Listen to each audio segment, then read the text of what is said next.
Então, bom dia a todos, bem-vindos ao Tahiti Sem Fronteiras. Hoje temos um convidado, um grande amigo, um ex-aluno, um instrutor, um professor do estilo Chen, da família Chen Shaoan, né, da nossa escola,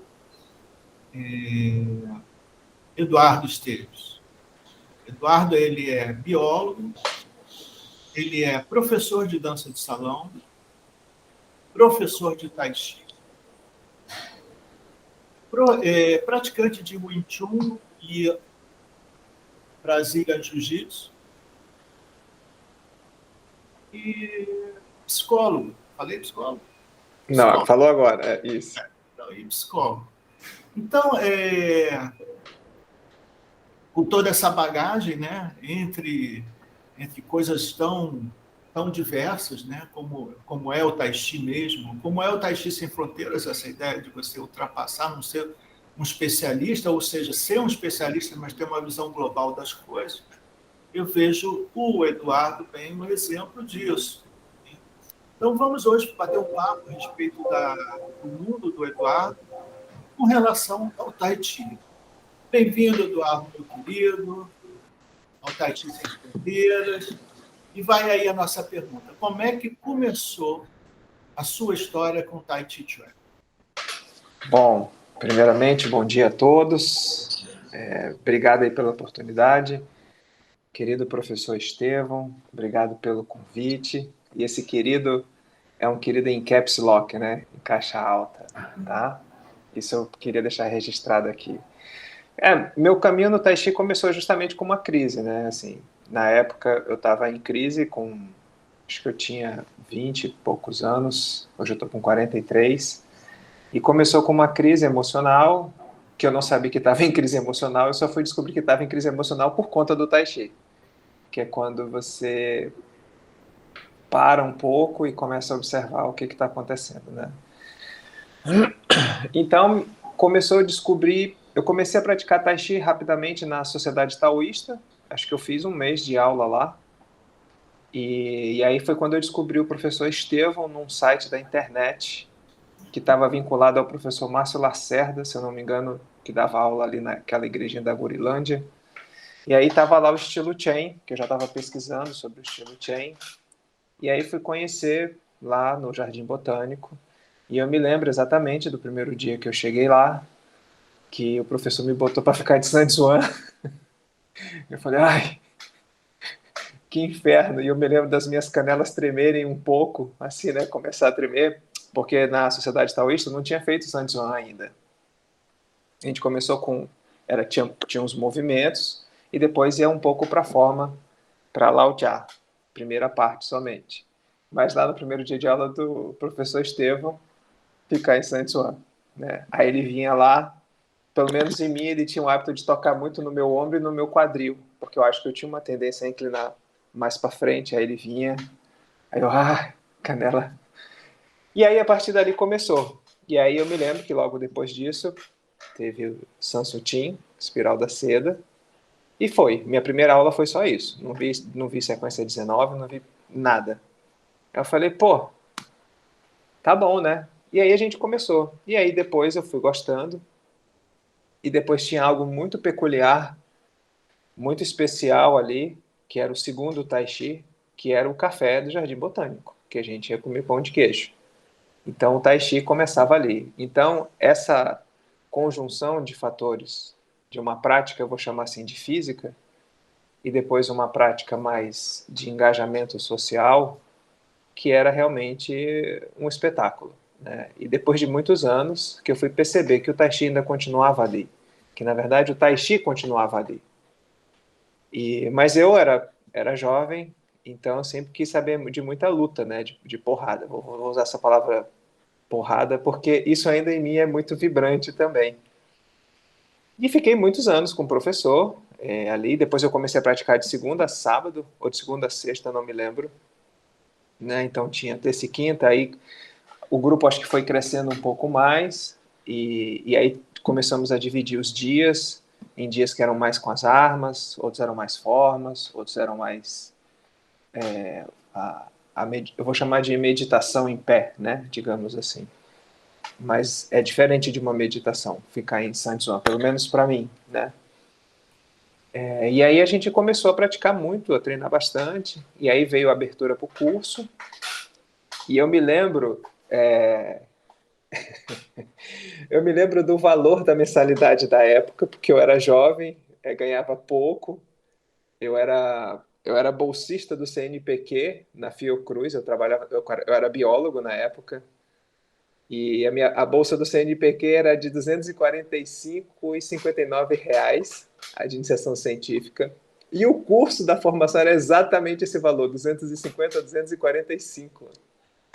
E aí, quando eu fui, vai ter o curso e tal, não sei o que, eu falei, tá bom. Aí, quando eu vi o valor assim, não vou conseguir fazer, não vou conseguir fazer. E aí, eu tinha desistido do curso, aí o professor ficou sabendo. Aí, ele me ligou, pô, como assim você vai saber? Claro que ele não falou assim, né? Não, eu te dou uma bolsa. Eu falei, eu não queria pedir, né? Porque eu já começava, eu já meio que ajudava um pouco nas aulas, com outros colegas lá. Aí, ele me deu a bolsa e a gente fez o curso. E se eu não me engano, acho que foi da primeira turma, alguma coisa assim, ou da segunda turma, eu já não me lembro, mas acho que foi algo parecido. E depois a gente entrou em campeonato, mais para frente, porque começou a ter uma pressão sobre ter registro ou não ter registro de educador, né? Educador físico com yoga, dança e tai chi. E aí uma das maneiras era comprovar o tempo de prática para não ter que fazer uma formação, alguma coisa, e uma das outras maneiras era estar vinculada à federação, se eu não me engano. E foi quando a gente entrou nos campeonatos e a gente treinava bastante e rapidamente assim a gente foi campeão em dupla, eu e o professor na 19, fomos em sequência Yang também, campeões estaduais, eu fiquei acho que em terceiro lugar no Tuichô, que teve, e fui campeão também brasileiro em sabre. E tem outros títulos que agora eu não me lembro, mas foi uma grande aventura eu e o professor. E tem uma outra coisa muito particular que eu acabei retomando hoje fazendo jiu-jitsu, que é a gente, muitas vezes, eu e o professor, ele me ensinava Kenpo, que é o que se chama hoje de ginástica natural ou bioginástica, no arpoador. E o meu professor hoje de jiu-jitsu, ele pratica isso já há um bom tempo também. É professor de yoga. Então, muitas vezes lá no jiu-jitsu, a gente faz o aquecimento fazendo um pouco os animais. E eu mostrei alguns movimentos que eu aprendi com o professor para o meu professor. Ele, que legal, não conhecia essa variação, pô, interessante. Então, assim, e assim, para fechar a cereja do bolo, é que toda a minha trajetória no Tai Chi me fez entrar nesse mundo que depois eu virei professor de yoga nesse meio tempo, né? Eu parei com a biologia e aí eu me tornei professor de yoga, de tai chi, parei com a dança um pouco, eu fui, digamos, para o mundo interno, né? Então o tai chi foi a grande ponte assim na minha vida que falou, olha, tem mais coisa para você trabalhar em você aqui. E daí o caminho começou. Só um instantinho, só para a gente localizar cronologicamente, né? Então, quando você entrou no Tai Chi, você já estudava biologia Isso. e já era ou estava se formando enquanto professor de dança de salão. Já trabalhava com dança de salão. Adiante, Isso. você falar um pouquinho desse seu envolvimento com a dança de salão? Sei. Só para como isso? Sim. Tá? Perfeito. Então, eu era biólogo e aí eu comecei a fazer, já dançava como aluno, ainda não fazia tai chi. E aí eu me formei em biologia, entrei no mestrado na FRJ. Nesse período eu já estava fazendo tai chi, que foi quando tudo começou. E aí eu me encantei muito pelo tai chi, pela dança de salão. E aí eu larguei o mestrado na FRJ para virar professor de dança e de tai chi. Então o tai chi de manhã era de 7 a meio-dia e a dança era de 2 à meia-noite, né, que eu fazia balé clássico, era professor do Jaime Arocha. Minha mãe quase surtou quando ela viu que eu larguei o mestrado para virar professor de tai chi e de dança. Ela, não faz isso. Eu faço a dissertação de mestrado para você. Eu falei, não, mãe, não tem condições. Eu vou virar professor de tai chi e professor de dança. Né? Então, foi isso. Nesse tempo, 1 ano depois, eu comecei a praticar, 2 anos depois, eu comecei a praticar yoga por conta da dança. E aí, depois, a dança virou um hobby e eu virei professor de tai chi e de yoga.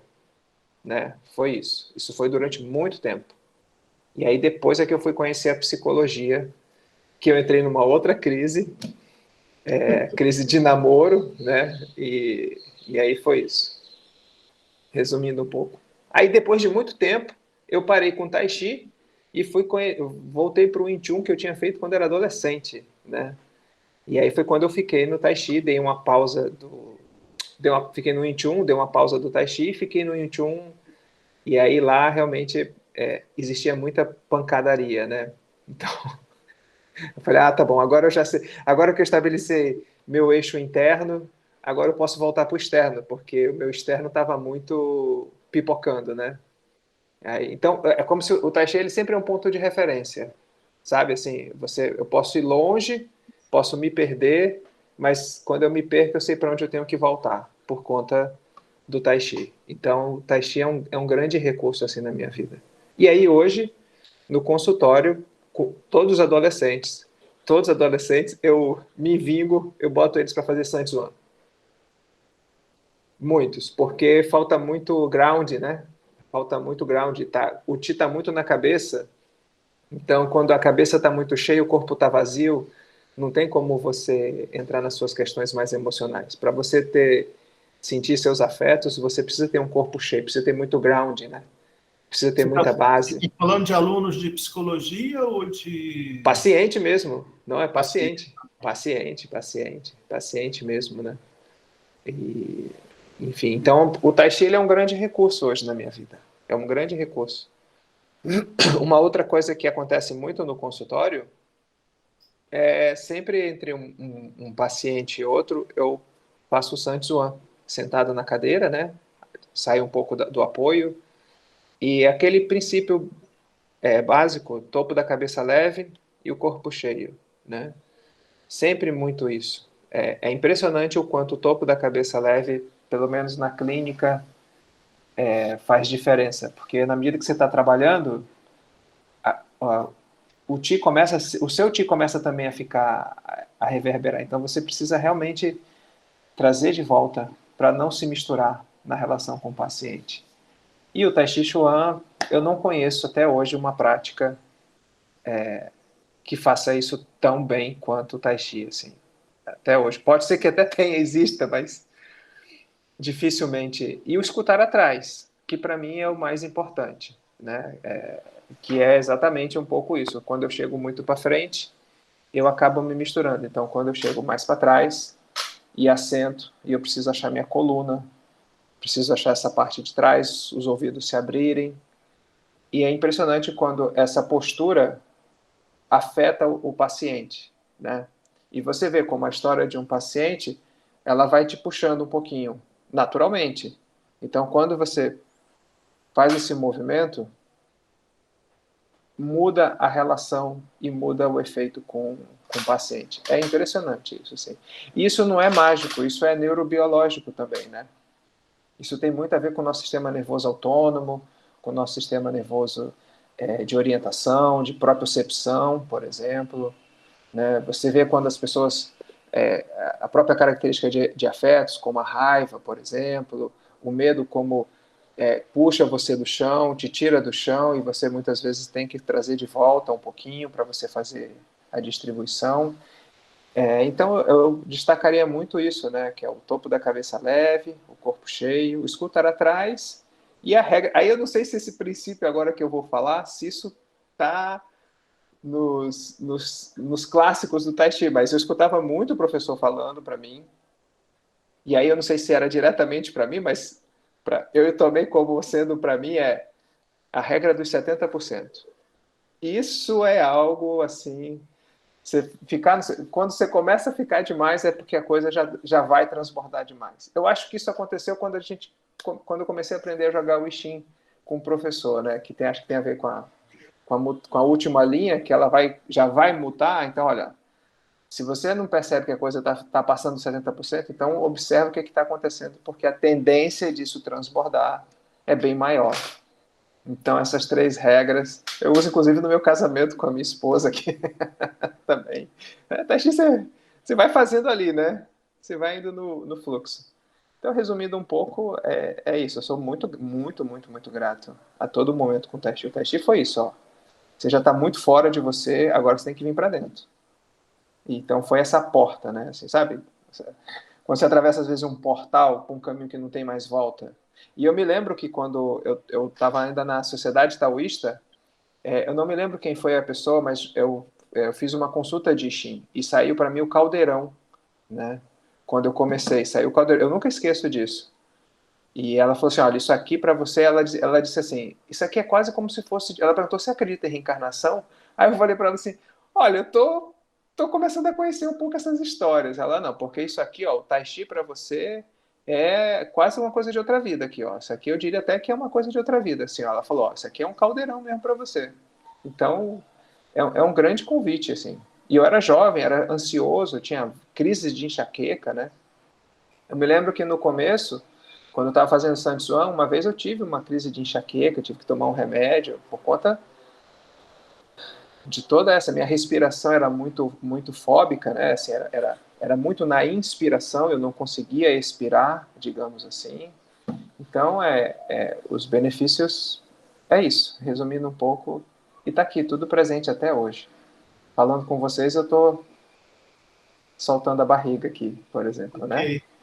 Antes de passar a pergunta para os meus colegas, vou pedir licença só para fazer mais uma perguntinha, porque eu acho que talvez a gente chegue no final da entrevista e eu me esqueça dessa pergunta, me passou agora quando o... Então, só para localizar, o Edu fez o curso de instrutor da Shen Shaoan World Tai Chi Chuan Association, do qual eu sou o representante no Brasil, né? Então, todos os cursos que eu promovi são chancelados pela Associação Szechuan International World Tai Chi Chuan Association. Então, mas nem todos os alunos que fizeram esses cursos tiveram a oportunidade de conhecer o Szechuan. E o Eduardo foi um dos que teve essa oportunidade, né? Então, eu queria que claro que eu vou deixar você falar o que você quiser, mas eu queria só pontuar uma coisa, eu queria saber o que você aprendeu durante o curso de instrutor e o que o Shen Shaoan ensinou no seminário, que, se eu não me engano, eram coisas bem semelhantes, se não era a mesma coisa, né? A matéria, que agora eu não me lembro da matéria que ele deu do seminário que você participou. Eu me lembro só que você, de certa maneira, acho que foi em Bariloche, né? Você ficando assim meio... não sei se era a primeira vez, acho que era a primeira vez você com ele, né? Você ficou assim meio... Então, eu queria que você falasse um pouquinho dessa experiência e comparasse um pouco a didática dele com a didática que você aprendeu nos nossos cursos. Só essa questão. Sim, é uma boa pergunta, uma ótima pergunta, difícil de responder assim, né? Porque com Shen Shaoan, bom, primeiro a força dele, né? Eu me lembro que a gente estava vendo a Lao Tja, enfim, um dos tópicos lá em Bariloche era Lao Tja, e tinha eu não me lembro a pronúncia correta, o Tin Tan Tao Tui, né, que é o bater, e a força dele, ele batia o pé no chão, o barulho dele era 3 vezes maior do que todo mundo batendo o pé no chão junto, né? Então eu fiquei impressionado com o tamanho dele. Agora, nessa época, a maneira dele ensinar, depois que eu fui entender de muito tempo, que era uma maneira muito tradicional chinesa, né? Repete, repete, fica, repete, fica, repete, fica. E aí eu me lembro das pessoas fazerem perguntas e muitas perguntas ele ignorava, né? No sentido, depois eu fui entender. A resposta era assim, olha, você precisa praticar mais antes de você fazer essa pergunta. Que é a maneira um pouco oriental, assim, mais tradicional chinesa de entender. E no curso, a gente teve toda uma tradução do que isso era, né? E o mais interessante era quando o professor compartilhava a experiência que ele tinha com o Shen Shaoan, trazia para a gente no curso. Olha, isso aqui eu já perguntei para o Shen Shaoan, e ele dizia que era mais ou menos assim, mas ele também nunca dava a resposta direito, assim. Ele sempre teve um pouco essa atenção de ensinar. Então, no curso, a gente encontrava tudo muito mais destrinchado, tudo muito também porque também tinham outros professores e isso trazia um enriquecimento muito grande, né, para a forma. Então a experiência que eu tive com o Chen Shaoan foi aquela experiência assim, de uma figura muito grande, muito forte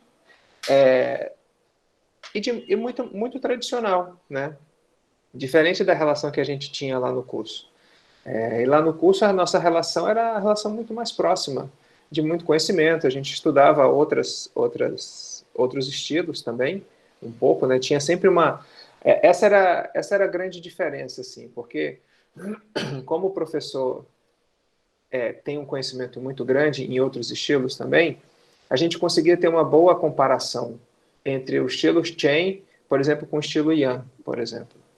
Né? E isso era muito importante, isso fazia toda a diferença. Então, quando você tinha a alisar a crina do cavalo, por exemplo, como que isso era no Yan, como que isso era no Chen. Então, isso foi extremamente enriquecedor. Né? Poder você ter essa comparação de como esses estilos estavam compreendendo aquele movimento. E isso com Shen Shaoan não tinha, né? Um pouco assim. Então, com Shen Shaoan foi algo muito tradicional.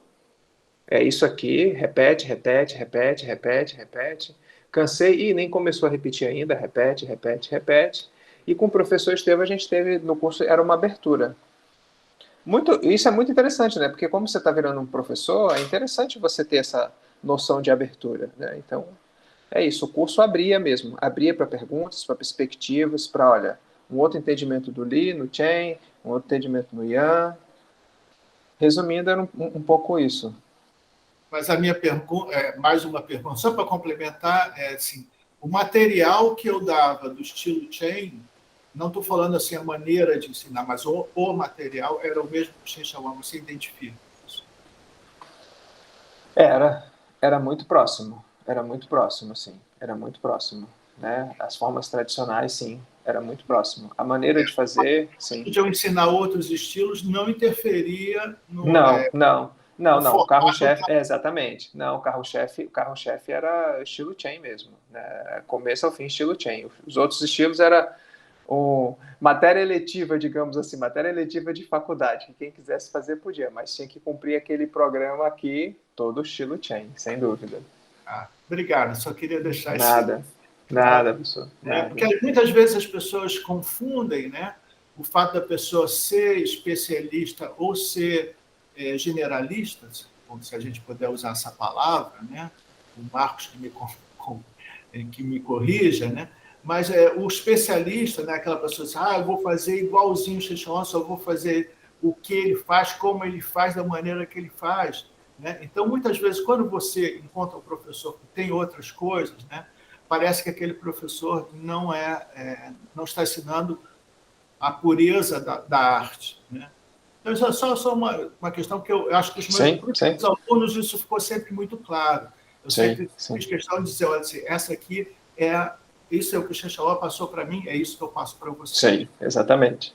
A minha visão a respeito disso varia, e a caligrafia, obviamente, ninguém faz nada igualzinho ao outro, né? Aquela coisa que faz parte, naturalmente, a pessoa muda a expressão. Né? Mas, sem dúvida. Não, sem dúvida.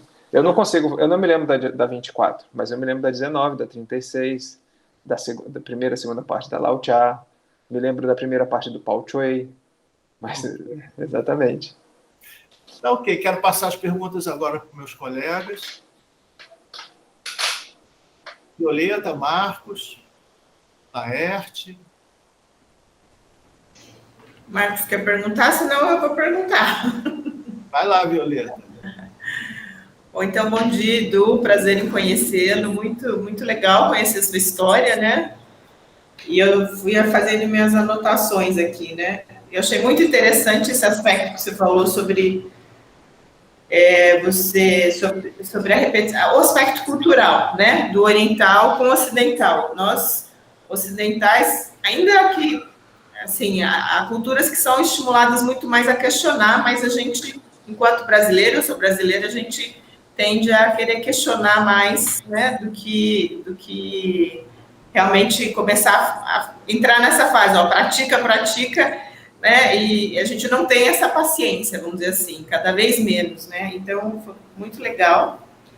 E daí eu fiquei só curiosa, que eu notei aqui, você é biólogo, você é professor de dança de salão, de tai chi, de wing chun, jiu-jitsu, psicólogo, yoga e o Zhuang, que é aqui que está permeando toda a sua trajetória. Mas hoje a sua, vamos dizer assim, sua profissão principal, ou como é que você distribui o seu tempo nessa sua carreira aí tão interessante. Sei. Então, na verdade, eu sou psicólogo, né? Tenho mestrado em psicologia. Hoje, minha renda, isso é importante falar, minha renda 101% é psicologia, né? Eu não dou mais aula de nada, assim, de dança, de tai chi, de yoga. Eu parei com yoga. Eu parei com yoga quando entrei no mestrado, porque não dava para conciliar prática pessoal de yoga com mestrado e consultório. Então, hoje eu vivo 100% de psicologia, né? Pratico yoga um pouco menos, mas eu voltei para o jiu-jitsu, né? Faço jiu-jitsu, continuo no Wing Chun. No Wing Chun digamos assim, estou terminando o sistema, né? Me tornando mestre, digamos assim, estou no último domínio, que seriam as facas, nessa linhagem que eu faço. Mas eu não trabalho mais com nenhuma dessas. A dança também deu uma pausa, virou um hobby, né? Porque, na verdade, eu nunca parei de fazer essas coisas, eu sempre dava foco mais em uma. Então, eu ficava 70% com uma coisa, 10% na outra, 10% na outra. Então, como é que eu fui conciliando? É isso, eu nunca parei nada, eu só direcionava o foco, né? Então, hoje, eu sou psicólogo, me apresento como psicólogo, e no consultório é que eu faço o meu caldeirão. E o grande tacho do meu caldeirão é o tai chi. Não tem como, não tem como. Até mesmo porque, como eu trabalho com neuropsicologia, eu sou especialista em trauma, síndrome, transtorno e transtornos, é quando a pessoa, digamos assim, já está transbordando, né? Então, o caldeirão dessa pessoa está muito pequeno.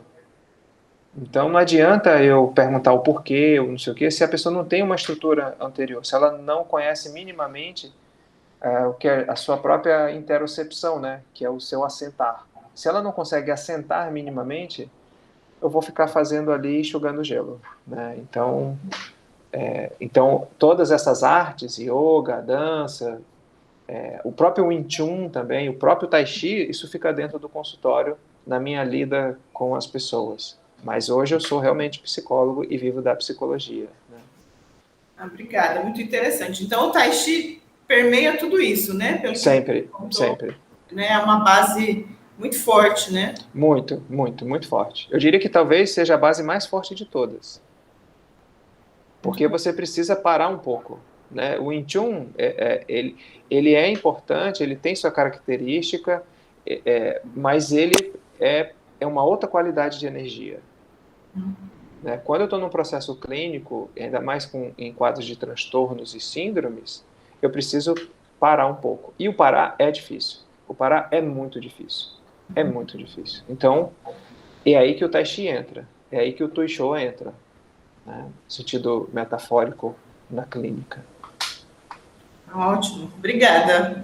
Nada, imagina. Passo a palavra agora para os demais aqui.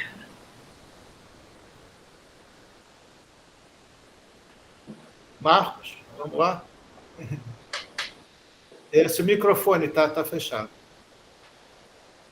Bom dia, Eduardo. Gostei de conhecer melhor agora a sua trajetória, bacana. Você, por acaso, só uma pergunta. Em 2019, antes da pandemia, teve uma reunião na UFRJ em torno de uma pesquisa na Academia Orlando Cane sobre neurociência da yoga, né? Analisando pessoas que faziam yoga, que meditavam, e aí eles estavam interessados em começar um projeto assim com Tai Chi. Um dos alunos lá, acho que era um doutorando, tinha sido aluno do Estevão, né? Quem foi aquele, Estevão? Aquele é o Tiago. Isso, eu me esqueci o nome dele. Você estava nesse dia, Eduardo, lá? Não estava. Eu vi, mas não estava. Foi interessante aquela reunião, porque, de fato, seria bacana tentar estabelecer com o Tai Chi. Eu acho que internacionalmente tem, né? Estudos de neuroimagem. Tem. E as pessoas deixam já com o Tai Chi mesmo, explorando cientificamente esse potencial, né? Tem. Então, eu acho que isso tudo é bem interessante, esse caminho, né? Eu tenho conciliado na minha própria vida uma carreira acadêmica na área de psicolinguística na UFRJ, e Principalmente eu me especializei em leitura, né? Introduzi no Brasil uma técnica que é o rastreamento ocular, eye tracking, em que você Conheço. mensurar e voltar, e tem um potencial ótimo também na análise do processamento visual, né? Sim. E hoje a gente está preocupado, eu acabei de escrever um artigo sobre isso, porque esses conhecimentos, eles também continuam. O behaviorismo está vivo, né? Sim. No mundo, nas ciências cognitivas, né? Isso. E aí há hoje todo certo de sistemas que você entra numa loja, já captura o seu olho, fatores humanos de controle, né? E algoritmos, né, que criam opiniões e que certamente passam dos 70% que você colocou. E a gente deve, quem está trabalhando nesse nível de filosofia, como você está, altos estudos, né, e tendo o Tahiti como centro, né, eu fiquei curioso de saber como você vê o símbolo do Tahiti. Nós tivemos uma mesa redonda aqui há algum tempo, né, sobre o símbolo do Tahiti. Eu gosto da leitura dele como elemento da cosmologia, né, o fundamento cosmológico, né? O Ti, e aí você tem um movimento e que leva a uma ilusória separação, e as filosofias ocidentais, em diferentes níveis, se perderam nessa separação, né? Tem a dialética hegeliana, que tenta, mas dentro de um sistema que perdeu aquela pureza do lago, né? Que na filosofia oriental você consegue, né? É um debate profundo do própria vida, do Ocidente, do pensamento, principalmente na Europa, nos Estados Unidos em seguida, né? Mas ali você tem o que pode ser entendido hoje até em termos evolucionários. Eu tenho feito essa leitura não só do Taititu como cosmológico, mas como cosmogônico, né? Cosmogônico para o universo e cosmogônico também para nós como Homo sapiens, né? Sim. E aquele momento, eu acredito que você vem explorando até no consultório essas filosofias e práticas, né, de pensar conceitos, né? E obviamente que é profundamente transformador, né? Eu achei fabulosa aí a sua narrativa, até gostaria de te ouvir mais sobre esses aspectos, né? São fundamentais. Dizem que nós nos tornamos gente aqui porque nós tivemos uma realização da empatia, que está simbolizada ali, né? Que é a harmonização de aparentes e ilusórios contrários, né? E isso deu um salto metacognitivo. A gente saiu do estímulo-resposta, né? E ainda nos tentam manter hoje, né? A gente está vivendo um momento de profunda transformação, de crise de valores, né? E pensamentos assim como você ouvir, você esboçar e rascunhar aqui, são muito necessários numa hora dessas, né?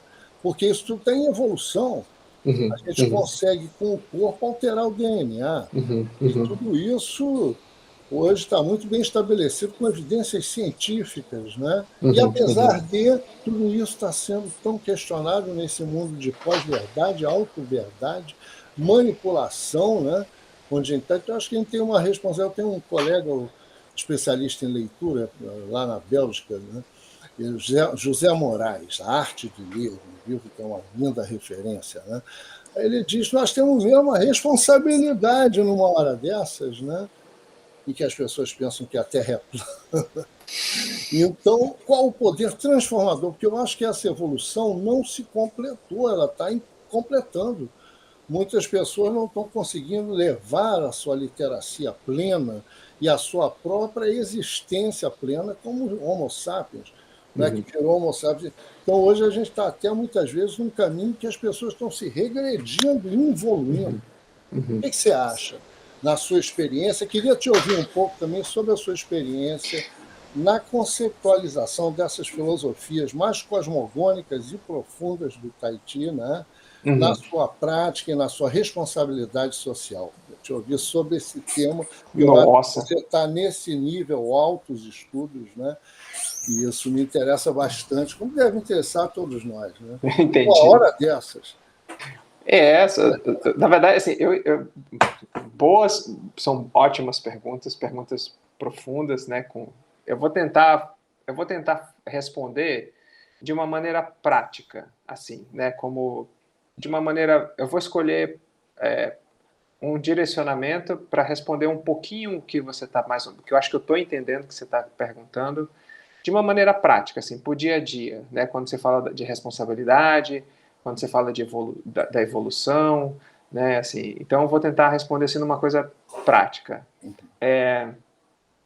Em alguma medida, as culturas orientais, quando você olha uma figura do budismo tibetano, que você vê o corpo representando deuses no corpo.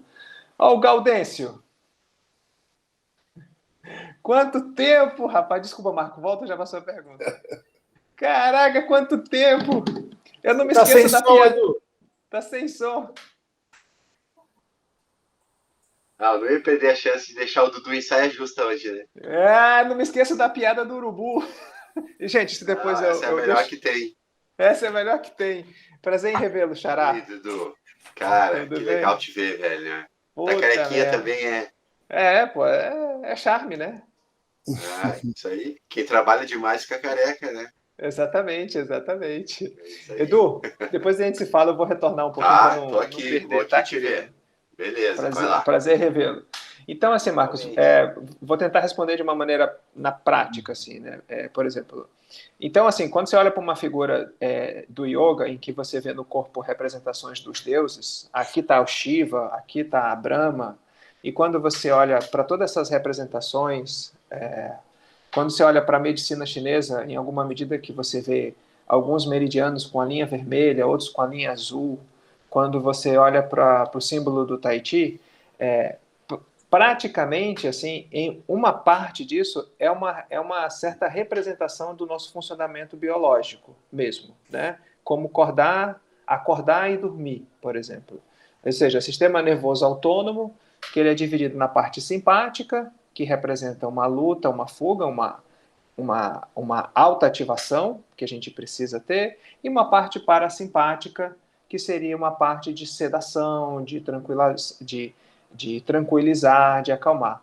Isso funciona no nosso organismo o tempo todo.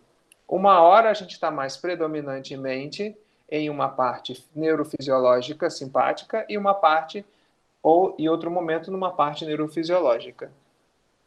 Por que eu estou dizendo isso? Porque o tempo todo a gente está sempre tendo que fazer essa alternância de energia nas relações.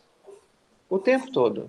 Então, quando eu estou numa conversa com uma pessoa, quando eu estou dirigindo, quando eu estou numa situação de perigo, quando eu estou tendo que resolver uma situação emocional, isso está sempre acontecendo em alguma medida. E a nossa responsabilidade, principalmente, tem a ver que eu não sou um ser sozinho. Eu só me chamo Eduardo porque alguém me chama de Eduardo. Eu não me chamo de Eduardo, eu me chamo de eu. Eu sou o Eduardo. Mas antes eu não falo assim, Eduardo. Que Eduardo? Se eu falar aqui Eduardo, todo mundo pode achar que é o Eduardo Almeida, e não a mim. Ou seja, então quem diz que eu sou Eduardo não sou eu, é o outro. Ou seja, quando eu estou fazendo o Tuixô e eu vou dar um golpe, quem diz que eu tenho que dar aquele golpe não sou eu que tenho que dar aquele golpe. Foi o outro que abriu, e eu vi aquela abertura e eu sinalizei para o outro. E o outro devolve. Ou seja, então a gente pode pensar dentro de um microcosmo muito pequenininho, que eu tenho uma parte orgânica, que ela é uma parte simpática, uma parte parasimpática, como eu posso pensar numa relação com uma outra pessoa, como eu posso pensar em sociedade. Eu posso pensar na sua sociedade em três aspectos. Um aspecto evolutivo, puramente evolutivo, da biologia, como você até falou, ou seja, para a evolução não existe lugar perfeito, não existe determinismo, tanto que às vezes o médico fala assim, o paciente evoluiu para óbito.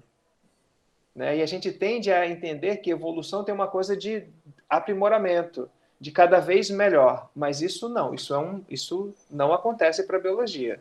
Evolução significa mudança.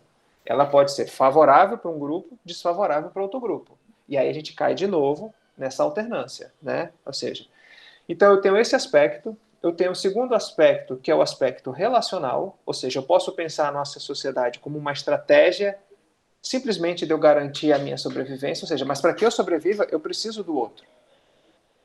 Eu não tenho como viver sozinho, minimamente. Eu preciso do outro, né? E no terceiro aspecto, que é o aspecto realmente do afeto, do engajamento social, dos vínculos. Nós, enquanto mamíferos, a gente precisa de afeto. E hoje, mais do que nunca, se sabe que a gente precisa ter lambidas de afeto, né? Acariciamentos de afeto para que a gente possa ter minimamente uma relação afetiva com o outro. Ou seja, tudo tem, quer dizer, tudo é muito forte, mas no mecanismo orgânico, no mecanismo enquanto sociedade, e aí eu estou falando sociedade não no sentido político, eu posso pensar uma sociedade como uma sociedade de cupins, por exemplo, né? Para nós, a gente pode extrapolar a sociedade em vários aspectos, inclusive político, não no sentido partidário, mas no sentido de policy, de cidade. Ou seja, para eu conviver com o outro, minimamente eu preciso deixar ser afetado pelo outro e minimamente eu sou afetado pelo outro. E não tem como isso não acontecer. Ou seja, eu só sou com o outro. Eu só faço tuixô porque há um outro que permite que eu faça tuixô. E aí tem aquele ditado no Kung Fu que eu tenho que trabalhar para que o Kung Fu do outro seja melhor do que o meu Kung Fu, porque assim eu tenho um retorno. Essa é uma responsabilidade. Ou seja, eu respondo não por mim, eu respondo pelo outro. Sempre eu respondo pelo outro. Ou seja, enquanto seres humanos, desde de orgânico até cosmologicamente, eu só sou com o outro. Quem me diz o que é raiva, quem me diz o que é uma emoção, são os meus cuidadores. A gente já nasce mergulhado em uma série de conjunturas, uma série de normas. E não tem como a gente se livrar disso. Não tem como. Isso é um grande engodo. Mesmo daquele filme Sansara, aquele filme Sansara é espetacular, que o cara vai lá para a caverna, fica 3 anos, 3 dias, 3 semanas, não sei o quê. Mas ele só foi lá porque ele nasceu num contexto que diz para ele que para se iluminar você tem que fazer aquela prática. Entende? Então, enquanto a gente não percebe que nós só somos com o outro, a gente fica muito preso numa espécie de lugar ingênuo. A gente é ingênuo, a gente acaba ficando ingênuo. Então, respondido um pouquinho a pergunta? Sim, claro. Não, eu só queria tirar porque você tem, sem dúvida, um pensamento científico muito bem estruturado, né? Pontua. Você escreve, não ficou claro para mim, como aqui no Tahiti Sem Fronteira a gente está construindo essa grande documentação, o centro é o Tahiti, né? Então, eu queria deixar um pouco claro para mim e para futuras pessoas que assistam esse vídeo com a sua trajetória, porque num dado momento você estava fazendo mestrado na Fiocruz, e aí você deixou o mestrado em função das demais práticas e estudos, mas depois você já nos mostra que você teria voltado e atuando como um psicólogo clínico, né? Eu queria saber um pouco mais como é que se deu essa trajetória. E também uma outra pergunta, se agora você também trabalha não só como psicólogo clínico, mas se você faz pesquisas, se você está escrevendo, porque sem dúvida se vê na sua narrativa esses desdobramentos de raciocínio, né? É isso, então, minha última pergunta. Muito obrigado. Maravilha. Tá bom. Não, estou escrevendo. Na verdade, eu tentei 2 mestrados, aí foi quando eu desisti, aí foi quando eu fui para o Tai Chi, para dança, para o yoga, aí depois de muito tempo que eu fiz um mestrado, consegui completar esse ciclo, porque na Fiocruz, quando eu era biólogo, eu tentei um mestrado, eu passei na primeira etapa, mas desisti, e aí depois eu fui fazer mestrado na UFRJ, na engenharia de produção com desenvolvimento sustentável em meio ambiente. Passei, entrei, fiz 1 ano, mas aí desisti também. E aí foi quando eu fui trabalhar com Tai Chi, Yoga e dança. E aí depois de muito tempo eu resolvi fazer um mestrado. Eu terminei o mestrado agora em 2019. E aí realmente eu iniciei, comecei, finalizei e continuo fazendo pesquisa com a minha orientadora. E era um mestrado em psicologia? Esse último agora é psicologia social na UERJ. Na UERJ. Na UERJ, trabalhando com neurobiologia, né? Sei. Eu fiz um pouco essa junção orgânica com essa junção um pouco mais E você, psicológica. no âmbito desse estudo de dissertação, você continua no doutorado? Não, doutorado agora por enquanto não, porque aqui em Parou. casa a gente está pensando em engravidar, né? Então, Então se a é gente bom ter um engravidar, espaço, né, se a gente engravidar, eu quero para a engravidar também. vida. Eu quero engravidar também e doutorar. É muita responsabilidade, já estou com Tá muito ótimo. trabalho. Não, mas sem dúvida você está nesse caminho, né? Mas atualmente você tem escrito sobre essas ideias? Tem. A gente está com 2 artigos publicados, estou escrevendo um Depois 3º artigo. divulga, Tá estará bom? em algum link, talvez, Tá bom? manda Tá para bom? Tá nós. bom. Eu mando. Eu acho que dá para até colocar aqui no chat depois. Eu mando depois, eu mando depois. Muito bom. Eles estão na revista, né? Não saíram para publicação, mas já foram aceitos, estão sendo confeccionados. A aparecer. Muito bem. Tá bom. E a outra pergunta era? A outra pergunta era justamente essa, sobre a qual nós conversamos agora no fim. Como é que você está fazendo agora? Se você, tá bom. Eu já entendi, você vai interessado numa pesquisa, porque você tem um cérebro e uma mente, um raciocínio pesquisador, né? E é uma pesquisa de grande relevo, tudo isso que você está procurando, aprendendo, atendendo na clínica e elaborando questões, né? Certamente vão resultar numa belíssima tese de doutorado, no mínimo, né? Obrigado. Assim a gente espera, né? Sim. Ok, agora vou passar a bola para o seu xará, querido Eduardo Rocha. Também colega. Mas eu tenho 2 pacientes do Sul, Edu. Tudo bem? Eu tenho 2 pacientes do Sul, cara. Eu sempre me lembro de você, porque elas falam bah. Bah é que nem vírgula. Para nós aqui é vírgula. E, cara, que legal te ver, velho. Legal te ver, querido. Legal te ver. Muitos anos. Não, exatamente é por aí que eu quero começar, Dudu. Olha só, eu tava fazendo umas contas aqui. A gente até tava olhando as fotos aqui da nossa formatura. A gente se formou em 2007. Aham. Né? E o curso levou 2 anos, mais ou menos, né? Então, assim, ó, por baixo aí, já fazem uns 16 anos. Nossa. A gente começou nessa história aí junto com o Estevam, né? Então, assim, os 16 anos de Tai Chi não é muita coisa pro Tai Chi, a gente sabe, né? O Estevam aí tá com 40 e poucos já de Tai Chi. Até nas fotos eu tava olhando aqui, o cabelo do Estevam era um cinza mais escuro aqui. Exato. Hoje tá um cinza um pouquinho mais claro. Maior um pouco, né? Pô, maior um pouco, não tem né? cabelo, né? A gente tá sempre Dudu, jovem. Exatamente. A vantagem do careca é essa.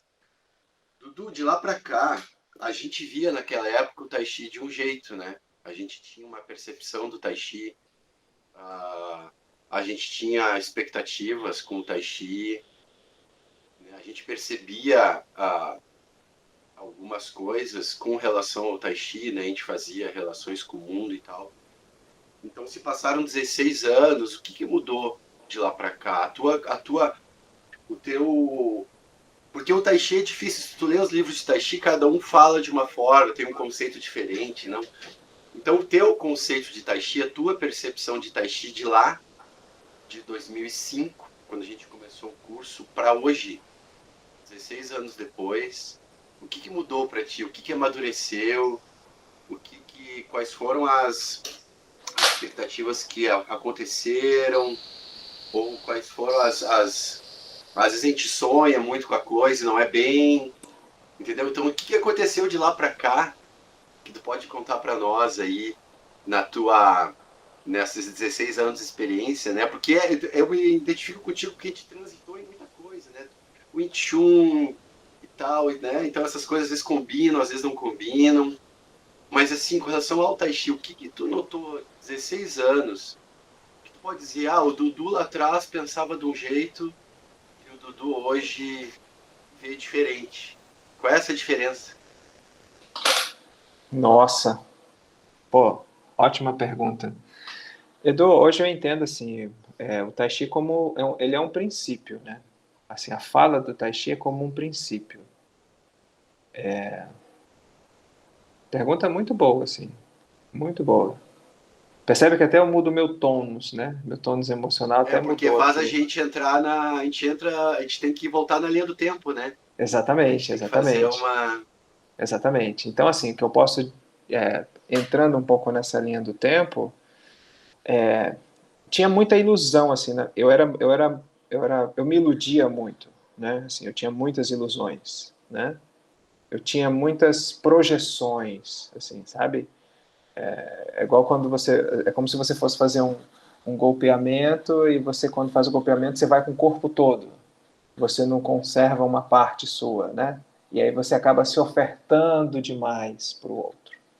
Então você vai ir para um extremo yang, digamos assim, né? Então eu era muito assim. A gente às vezes, sabe aquela velha história que você só começa a dar valor para a coisa depois que você perde, digamos assim? Exatamente. Porque às vezes você precisa se distanciar de determinados lugares, você precisa abrir o campo, dar 2, 3 passos para trás para poder ver um pouco todo. Então hoje eu diria para você que hoje eu faço muito mais Tai Chi enquanto princípio e muito mais Tai Chi Chuan enquanto princípio do que enquanto prática, digamos assim, no sentido de ir lá e fazer uma forma, ir lá e fazer um Tushou. Eu me tornei mais biólogo quando eu me formei em psicologia. Então hoje eu me tornei muito mais praticante de Tai Chi do que realmente quando eu praticava aquele Tai Chi ali há 16 anos, 17 anos atrás. E tudo bem isso, porque isso faz parte do processo. Pelo menos do meu processo, né? Então, isso que você está falando, acho que tem um pouco a ver até com a maneira tradicional de um oriental ensinar. Precisa de processo. O amadurecimento está no processo, né? Pode ser que daqui a 10 anos a gente esteja falando de uma outra forma, né? Pô, não, estava enganado. Na verdade, a gente tem que fazer a Lao Tcha 50 vezes todo dia, por exemplo. Então, hoje eu me sinto muito mais um praticante de Tai Chi Chuan enquanto princípio. No próprio Wing Chun, quando a gente está fazendo o Chi Sao, que seria um correlato do Tui Shou, é muito mais evidente quando você fazer hoje o receber o Li do que antigamente. Por exemplo, a escuta hoje do outro, como eu escuto o outro, é muito mais presente do que antigamente. Antigamente escutava o outro já tentando montar aquele diálogo para poder dar uma resposta que eu queria dar. Ou seja, é como se eu estivesse impondo o Tushou ali, né? De maneira sutil. Então, poder escutar o outro vazio, digamos assim, hoje é muito mais explícito a tentativa de fazer isso. Não estou dizendo que eu consiga, porque isso realmente é outra coisa.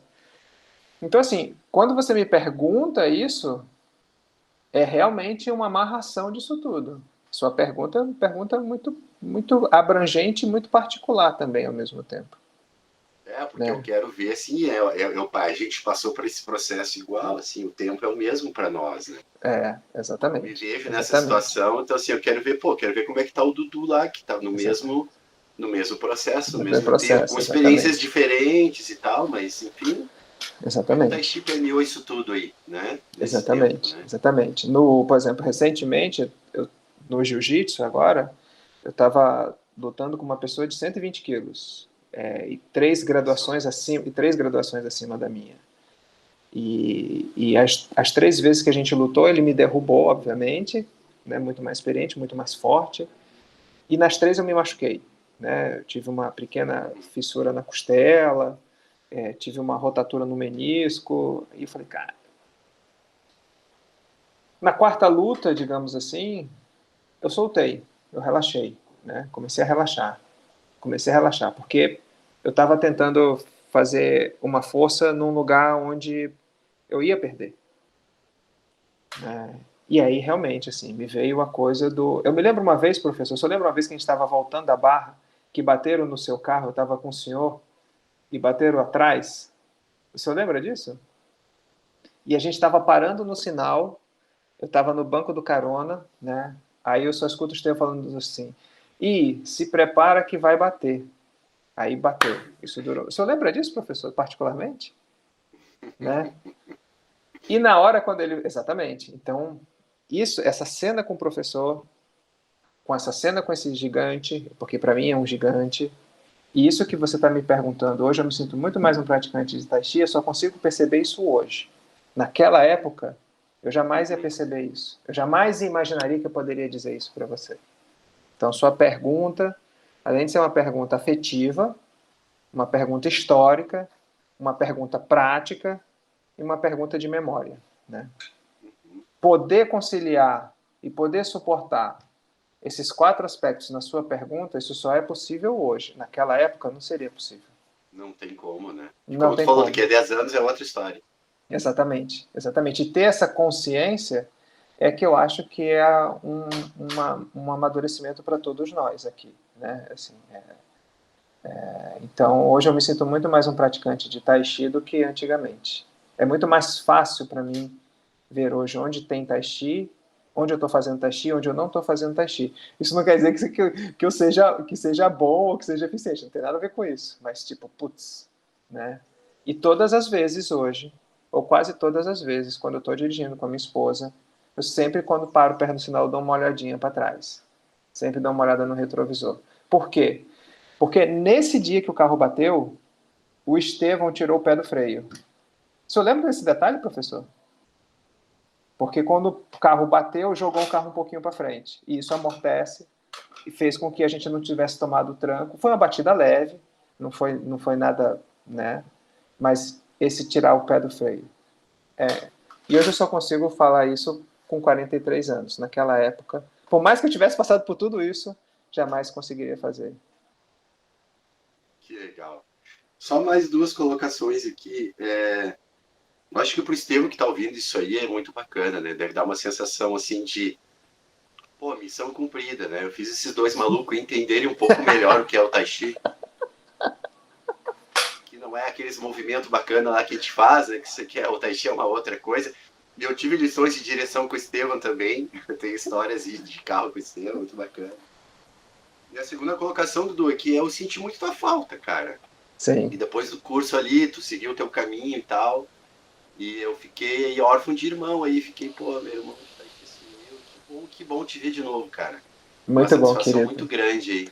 Eu tô descarregando aqui por dentro um pouquinho. O corpo tá tremendo, né? Tá sabe cachorro, gato quando treme, que sacode? É isso aí. Por conta exatamente. Tem muito afeto aqui presente hoje. Que legal, cara. Que legal. Dudu, um prazer te ver, cara. Espero poder te ver mais vezes, tá? Falar contigo é muito bacana e as brincadeiras que a gente fazia junto lá no curso, o tombo que eu caí descendo aquela lomba lá que tava mexendo contigo. Cara, é um turbilhão de memórias e eu espero que a gente mantenha mais contato agora, né? Sem dúvida, querido. Sem dúvida. Cara, continua na tua entrevista aí, vou passar a bola pro próximo aí. Sem dúvida. Vou ficar te olhando aqui. Muito agradecido, muito agradecido. Beijão pra ti, querido. Igualmente, 2 beijos para você, querido. Que legal, legal ver vocês aqui, é muito, muito bom mesmo. Eu acho que uma das coisas que um professor pode, e vocês como professores já devem ter experimentado isso, né? É você ver os seus alunos por si próprios, né? Terem os seus caminhos e você chegar à conclusão que, poxa, alguma coisa que eu passei, eles não só absorveram, mas também fizeram aquilo florescer, espalharam. E eu acho que uma das coisas que eu sempre quis, né, na minha transmissão do Tai Chi para vocês, foi fazer vocês perceberem, né, porque eu acho que é muito fácil com uma arte exótica, uma arte que não é nossa, faz parte de uma outra cultura, né? Você fazer essa tradução no meio, quer dizer, que vem de uma cultura confuciana, na qual o mestre é um mestre, e que nessa tradução, através dos anos 70, com os filmes de Kung Fu, tudo isso que a gente foi influenciado pelo cinema, pela televisão, né? Fica uma coisa que não é nem aquilo, né? Como o oriental olha o seu mestre, né? E foi traduzido no Ocidente, especialmente no Brasil e nos Estados Unidos, como uma coisa muito semi-religiosa, no qual o mestre ocupa uma posição que não é aquela posição confuciana do pai, daquela que você deve respeitar como pai, não. É aquele cara que é como um sacerdote, né? E tem muita gente que vai para o Tai Chi acredito para yoga, para o Qigong, né? Naquela perspectiva, não preciso de um mestre que me diga o que fazer da vida. E eu quis, ao trazer aquela bagagem, né, que me foi posta na mão pelo Shen Xiaoan, ele disse assim, olha, tem aqui, ó, isso aqui é o nosso tesouro, né? Você tem que passar ele adiante. Tá? Você, enquanto o meu representante aqui no Brasil, enquanto o meu discípulo lá, você tem que passar isso adiante, né? E aí, esse questionamento que nunca parou dentro de mim, eu continuo até hoje, tem alunos meus mais recentes aqui que estão junto, como a Daniela, mas tem outra, a Isabel, que está assistindo, né? E que vê que a minha didática ela é mutante também. Então, eu fui aos poucos entendendo, né, que se eu quero realmente passar essa mensagem que tanto vocês, Eduardos, entenderam, e que, para mim, traz grande satisfação, fazer com que as pessoas levem isso para o seu dia a dia, né? Não seja aquela prática que você vai fazer, porque senão você acaba endeusando, porque claro que você tem que ter um ritual é muito legal no Tai Chi essa ritualística, né? Você reserva uma parte do seu dia para fazer aquilo, né? Ou você vai aplicar como no caso agora o Edu aplica muito mais na psicologia dele, porque está ali a prática dele. Então, eu vejo isso como um grande sucesso para mim. Eu sempre pontuei para vocês, como o Shen Xiaoan pontuou para mim, isso não é uma arte de técnicas, isso é uma arte de princípio. E por isso que as técnicas que foram cultivadas nesses últimos 300 anos, nessa arte, na minha família, são boas, porque todos eles se basearam nesse mesmo princípio, que foi o que o Marcos tocou, do Tai Chi Tu, né? As aplicações que você vai fazer na psicologia, e tudo, onde você põe Tai Chi, ele encaixa, né? Porque tudo é isso, é yin yang, é um equilíbrio entre yin yang, essa dinâmica psicológica, e essa ideia de 70% não é minha, né? Mas é uma coisa que fecha bem essa história, né? Porque se você botar moderação em tudo, você consegue que as coisas se produzam sem destruir, né? E aqui, no caso eu vou falar Edu, tá, Eduardo?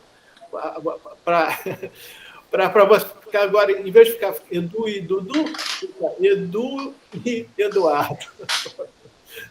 Então, eu acho que esse posicionamento do Edu na psicologia eu achei muito interessante. E aí eu queria, né, aí puxando mais um pouquinho lá para o passado, Edu, né, quando a gente entrou naquela loucura das competições, a gente bateu o papo, a gente viajou junto, a gente entrou naquele circo, né, e saímos do circo. Né? E saímos do circo com algumas lições, algumas até amargas, daquela nossa ida à Fortaleza, né? Daquela volta, né? Que foi aquela coisa que eu joguei o Xing, não era para sair de casa, a gente saiu, né? E fomos fazer, desobedecemos o Xing e levamos na cabeça como a gente merecia.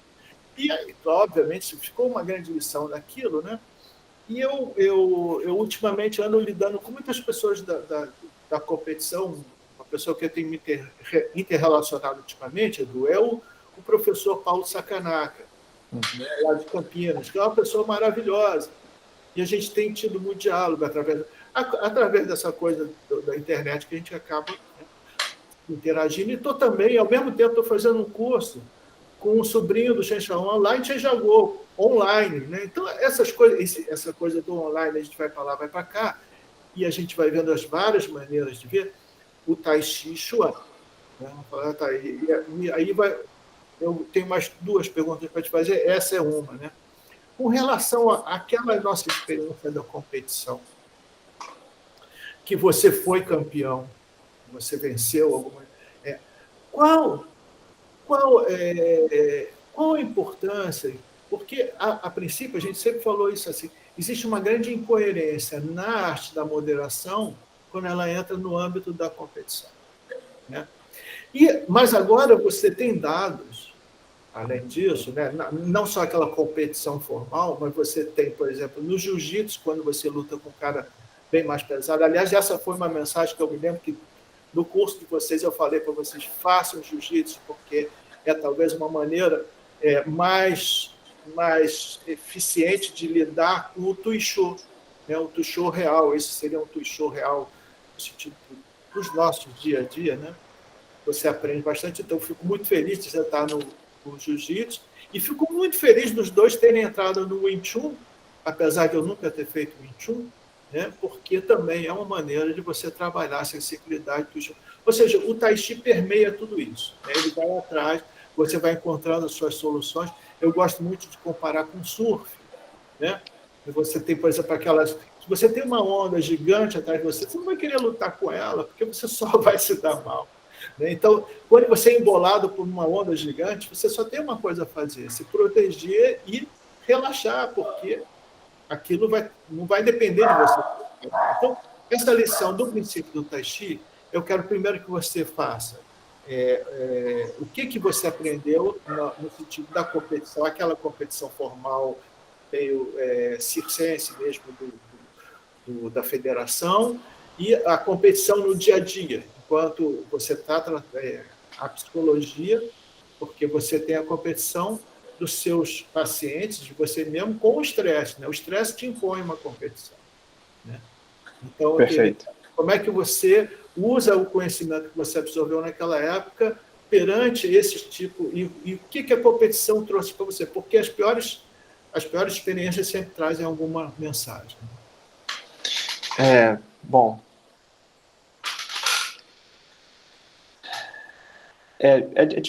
não é tão fácil responder assim, mas eu posso tentar rascunhar um pouco aqui, que ali no campeonato tinham vários elementos, né? Assim, o porquê que a gente estava indo, que tinha uma coisa da gente tentar salvaguardar a nossa autonomia na própria prática do ensino do Tai Chi, né? Assim, a gente estava meio que sendo empurrado, porque eu me lembro que a gente não queria no início, quando chegou essa coisa do conselho e tudo. Então, ali tinha todo esse momento que a gente estava competindo, tinha um objeto declarado ali, né? Olha, a gente tem que ir lá competir para a gente poder estar federado, etc. e tal, e verem a gente, e a gente poder... Esse, na verdade, era o principal objetivo. Esse objetivo, em alguma medida, ele foi cumprido, né? Assim, tal. Agora, e tinha ali, você tinha que fazer a forma no tempo tal, tinham regras, era um ambiente controlado, porque você não podia matar o outro, você não podia roubar o outro, você não podia manipular o outro de maneira perversa, né? Então tinha uma regra clara, era uma competição, quem fizer a melhor forma, a princípio, ganha, né? No Tuichô, quem ficar em pé, quem não tirar o pé da linha, ganha, pronto. Então, tinha uma coisa controlada. No entanto, a carga que a gente estava vivendo não era baixa, era uma carga alta, porque tinha um investimento financeiro, tinha uma coisa, mas a gente conseguia minimamente mensurar o que estava acontecendo no ambiente. No dia a dia essas coisas não acontecem, né? Quando você está andando na rua, infinitas coisas podem acontecer. Quando você está no consultório, no seu ambiente de trabalho, muitas coisas podem acontecer que não estão sendo tão estipuladas, né? E você, mesmo que você estabeleça uma regra com uma pessoa no consultório ou numa partida de futebol, não tem um juiz que realmente vai conseguir conter aquilo. Porque no campeonato você tem um juiz que diga, não, está desclassificado, você perdeu. Né? Você não chegou, não compareceu, perdeu. Pronto, acabou. Então tinha um começo, meio e fim. No dia a dia, você não tem esse começo, meio e fim tão claro, tão delimitado. Você não sabe direito como as coisas vão acontecer. Mas, no entanto, o que eu tiro de lição daquele momento é que, olha, você tem níveis de competição que acontecem no dia a dia. Então, assim, até tem um pouco a ver um pouco com essa parte. Assim, em alguma medida, a gente está o tempo todo numa lida de competição. Não tem como não estar. Talvez a nossa grande habilidade esteja da gente perceber em que competição eu consigo entrar, em que competição eu não consigo entrar. Se eu consigo antecipar alguma trajetória, aqui realmente eu já perdi. Quando eu vejo, né, quando o carro vem lá e eu vejo que realmente já vai bater, isso é uma grande arte, porque eu consigo antecipar alguma coisa, mas eu não consigo evitar a batida, né? Então, isso é uma coisa assim que que me faz realmente pensar em níveis de competição, em graduações afetivas do dia a dia, em graduações afetivas em ambientes que são minimamente controlados, né? Quando você vê, por exemplo, a questão até do MMA, né, que chamam de vale tudo, é vale tudo, mas não é vale tudo.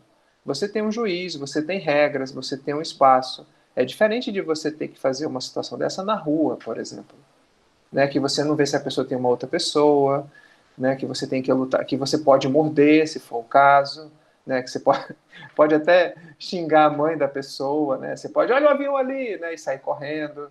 Então, ali é um vale tudo no MMA, mas não é um vale tudo, né? Então, assim, é muito importante que a gente sempre retorne aos princípios do Tai Chi, para a gente não ficar iludido nas milhões de formas. Então, quando você começa a achar os princípios, fica mais fácil de você poder lidar com essa grande competição que acontece no nosso dia a dia. Então, essa é a grande lição que eu tenho, que eu tiro um pouco daquele momento, né? Agora, uma outra lição muito particular, que tem a ver com a minha pessoa, com o meu padrão emocional, com a minha psique, é que a competição, em alguma medida, ela desperta o que há de pior em mim, um pouco assim, sabe? No sentido de, não no sentido de ser mal, mas no sentido de ela me tira muito do eixo, né? Assim, eu não gosto desse tipo de competição. Eu acho que eu sou muito mais favorável a ter uma resposta no dia a dia do que para um local ir lá e treinar e competir, né? Quer dizer, isso para mim realmente é muito vazio, né? Assim, não faz sentido para mim eu me preparar atleticamente e ir lá competir, né? A não ser que eu vire um profissional disso. Aí é uma outra história, né? Então, acho que a competição ela desperta um pouco esse lado de pior, um pouco assim. Esse lado, né, que para mim às vezes falta palavras para exprimir corretamente, mas como eu sou professor de arte, eu sou formado em professor de arte, a minha intenção sempre com relação aos meus alunos é que eles achem a característica própria de cada um, e não um em relação ao outro, né? Um em relação ao outro, como você fala, existe o outro em relação, mas não no sentido de que eu tenho que ser melhor que o outro, né? Eu acho que, em termos de arte, que você quer isso. Quando você pede para uma criança fazer um desenho ou uma pintura, você não quer que aquela criança ache que o desenho dela é pior do que o desenho da outra criança. Não, o que você quer é que cada uma, através dos seus desenhos, entenda as suas capacidades, os seus potenciais, que é único de cada um, né? Então, a arte ela tem essa coisa social no sentido do individual, né? Cada um tem o seu valor dentro daquela ecologia ali, né? Então, e a competição acaba apontando numa direção que é a funcionalidade do grupo, sei lá, de defender contra o inimigo, etc., tal, que vai fazer com que aqueles que são mais rápidos, aqueles que são mais fortes, aqueles que são mais combativos ou proativos da coisa, vão ser valorizados naquela determinada situação. E por isso eu acho interessante, né, agora, quando a gente está falando da cultura chinesa, né, existe um diálogo muito grande de como a nossa cultura ela é trágica, né? Como a gente valoriza, e daí muita violência nos filmes, coisa, porque a boa notícia não faz notícia. A má notícia faz notícia. Se vê agora esse avião que caiu dessa menina, a comoção que está tendo, né? Então, é a má notícia, mas se alguém vence, né, faz alguma coisa de bom e consegue salvar, também é uma notícia menor, porque nós temos essa cultura do trágico, né? O trágico. E eu estava lendo outro dia um filósofo comparando o chinês, né? Ele fala assim, é claro que todas as novelas chinesas são super trágicas, tem maldade, tem a tragédia em si, né? Mas a valorização deles está em prol da harmonia. E aí ele compara com a arte chinesa, né? No momento que a nossa arte grega, valorizou o trágico, e desde então a gente nunca mais conseguiu se livrar dessa história, né? Como os chineses, eles projetaram muito na questão da harmonia, por conta mesmo da entrada do budismo, do zen budismo, dessa concepção que vai surgindo na China, né? E na arte, né? Quando você faz uma paisagem que é ideal, que surge lá na dinastia Sung, esse conceito da paisagem, que não é uma paisagem real, é uma paisagem onde você e a natureza estão em harmonia. Então, dizem até que o chinês inventou essa arte da paisagem, que é o Shan Shui, para escapar da tragédia. E se deu bem, porque apesar de continuar lidando com a tragédia, né, não é na tragédia o ponto alto. Né? E eu acho que essa questão toda da competição, trazendo aqui de volta na competição, né, a gente gosta da competição por causa da tragédia da competição. Quem vence hoje, ele fica sozinho em cima do pináculo, enquanto todos os outros olham para ele querendo que ele caia ali daquele pináculo. Eu dou um exemplo aqui do Gabriel Medina, não sei se vocês não acompanham muito surf, mas um ano antes da pandemia, né, ele ainda estava lidando com o técnico dele, que era o padrasto, que era um cara super pragmático, né, e por questões justamente de regras de jogo, né, ele faz o Gabriel entrar numa onda na qual ele não tinha direito, porque a quantidade de pontos que o Gabriel perderia ao entrar naquela onda compensava o fato do outro não conseguir surfar a onda bem, que poderia ameaçar o Gabriel.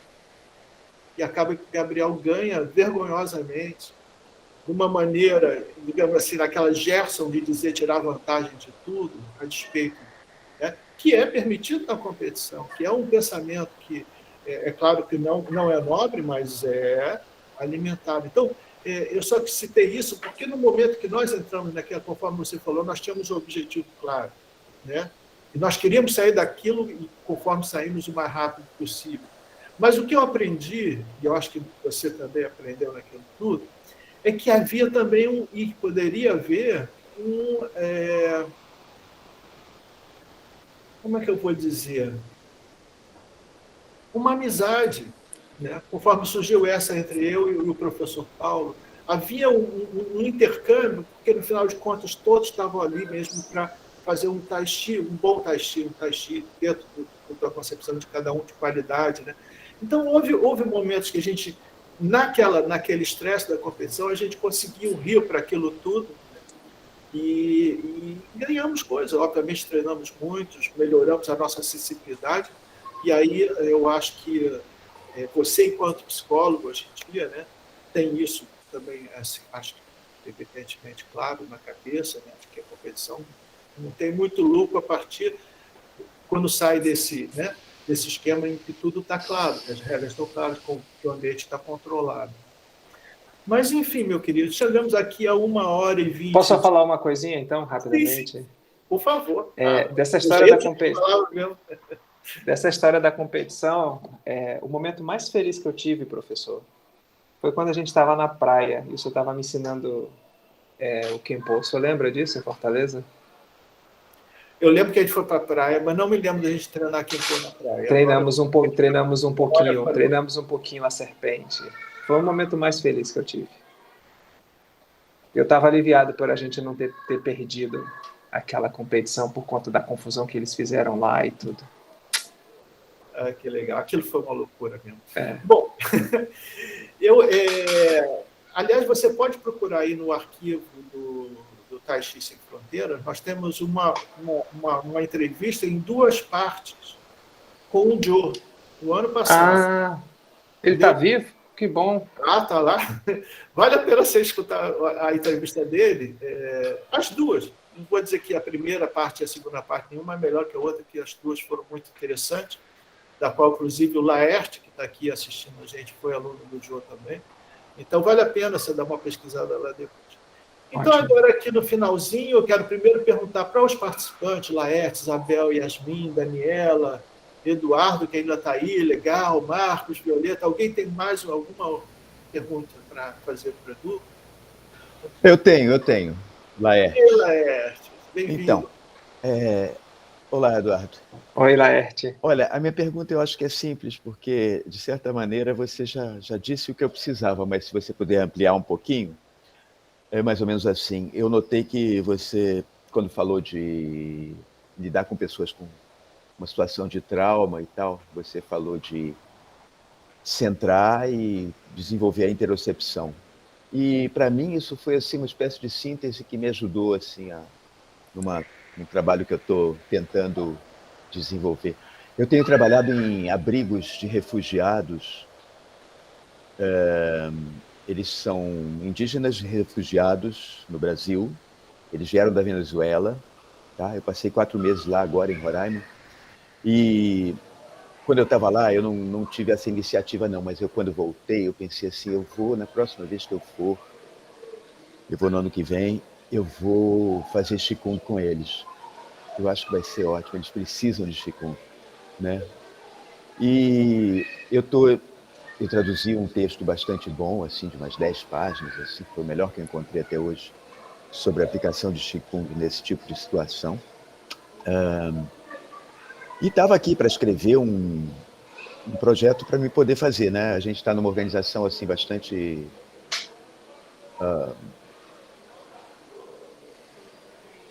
que estuda bastante, né? Eu teria que fazer um projeto bem feito. E você me ajudou bastante, porque quando você falou no parar e 70% ficar na interocepção, assim, já falei, isso sintetiza tudo que eu tenho que fazer. Depois eu tenho que enrolar, fazer um texto. Mas isso é a síntese. Então eu queria te ouvir um pouquinho mais sobre esse aspecto, assim, porque o que você me disse agora também, quem sabe, mais um pouquinho de... Sim, será uma imensa satisfação. Eu trabalho com a experiência somática, chamada SE. Eu sei. Então, exatamente. Isso eu conheço também. Bacana. Então, eu trabalho com experiência somática, que é uma técnica que foi desenvolvida resumidamente para trauma. Só fechar aqui minha janela um segundinho, que a criançada do Play aqui começou a festa aqui. Então, assim, o que eu posso dizer, assim, Laerte, é que quando a gente sofre traumas, e a gente desenvolve... Porque às vezes eu posso sofrer um trauma e não ter sequelas, digamos assim, né? Eu posso sofrer um assalto, um acidente de carro e ficar bem devido à minha história de resiliência, meus recursos e tal. Mas quando eu fico com alguma sequela de algum trauma, pode ser um trauma específico ou traumas que foram acontecendo comigo ao longo, né? Por exemplo, a gente vê muito hoje as culturas com menos recursos, elas são arrancadas da sua cultura. Então isso é um trauma que rompe com o self, né? Rompe com a senso de identidade, é algo muito, muito violento. Enfim, de qualquer forma, uma parte no trauma bagunça com o sistema nervoso, que é esse sistema que é responsável por dizer quem eu sou, né? Então, por exemplo, eu posso fazer uma pergunta muito simples aqui para a gente, não precisa responder, óbvio, mas como é que eu sei que eu sou essa pessoa e não sou essa mesa que está na minha frente? Parece uma pergunta óbvia, porque eu estou vendo, mas como? Como é que realmente eu sei que eu sou eu? Essa sensação, à medida que eu estou falando, tem uma grande parte do meu corpo que está cuidando do meu coração, do meu sangue, da minha pressão, né? Que está cuidando do meu sistema imunológico, que eu não tenho acesso de maneira consciente, né? Eu tenho que parar, isso a gente faz quando você faz o Qigong ou faz uma meditação, que você olha para os seus processos, aí você começa a ver outros elementos que compõem o senso de eu, o self, né? O self ele é um pouco mais do que o eu, né? O self é um estado de presença do embodiment, né? De eu estar incorporado, encarnado no meu corpo mesmo. Essa é uma sensação espacial. Eu sei que eu tenho um tamanho. Eu sei que eu tenho um corpo, eu sei que eu tenho um tamanho e eu ocupo um espaço. Dentro desse quarto que eu tenho um volume, e um volume tridimensional. E aí, o Tai Chi, ele é a melhor ferramenta para isso. Porque você tem a expansão, né? A ideia de você expandir e contrair é a pulsação. Quando eu estou num trauma, eu não tenho essa pulsação. Ou eu estou muito constricto, ou eu estou muito numa expansão, que é uma dissociação. Eu estou aqui, mas eu não estou aqui. Eu estou num outro planeta. Então, pensar no San Tzuan e você trazer a consciência para os braços e para as pernas, porque é o braço e a perna que me dá o meu tamanho proprioceptivo do meu limite corporal, né? Meu braço vai até aqui, meu braço vai até ali, e isso você vai costurando o senso de self. para depois eu conseguir chegar um pouco nessa pulsação de respiração. Então, quando a gente restabelece essa conexão psicossomática, fisiológica, a gente consegue possibilitar que o trauma fique menor do que ele já é, por exemplo. Porque não há nada mais violento do que a gente perder o senso de self, que são os estados de choque, por exemplo, ou os estados de perda de perspectiva futura, ou as fragmentações, né? Então, onde quer que eu vá, o que quer que eu faça, eu sempre estou comigo. E perder esse eu estou comigo é a nossa última fronteira para a gente poder entrar em lugares que são muito frágeis da nossa psique. Então, poder no San Tzuan, ou no San Suu Kyi, ou qualquer algo que lembre o San Tzuan, ou qualquer algo que lembre o San Suu Kyi, porque você de pé, quando você está de pé, você tem a abertura do sistema de orientação, os olhos, os ouvidos, né? Por que na psicanálise eles pedem para deitar? Porque quando você deita, você muda a sua relação com a gravidade, você se afrouxa mais.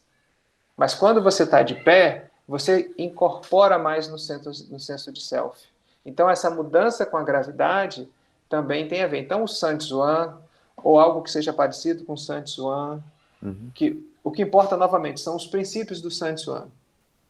Qualquer coisa que você faça com os princípios, o topo da cabeça leve, sentir atrás, o redondo, a barriga leve, a barriga pesada no sentido da respiração abdominal, todos esses princípios, qualquer coisa que você faça, você ajuda a resgatar o senso de self em casos de pessoas que estão passando por situações de muita fragilidade, de muita ruptura, né? Ajudou um pouquinho? Muito, muito, muito. Muito obrigado. Ajudou muito. Por nada. Eu conheço a experiência somática também. Eu fiz formação legal. mais em terapias neorrachianas, biotsíntese, bioenergética. Conheço também. Conheço um pouquinho da experiência somática também. Legal. E tenho estudado um pouco por causa desse trabalho. Mas legal. Ajudou muito. Maravilha, Laerte. Maravilha. Que bom. Ok, mais alguém?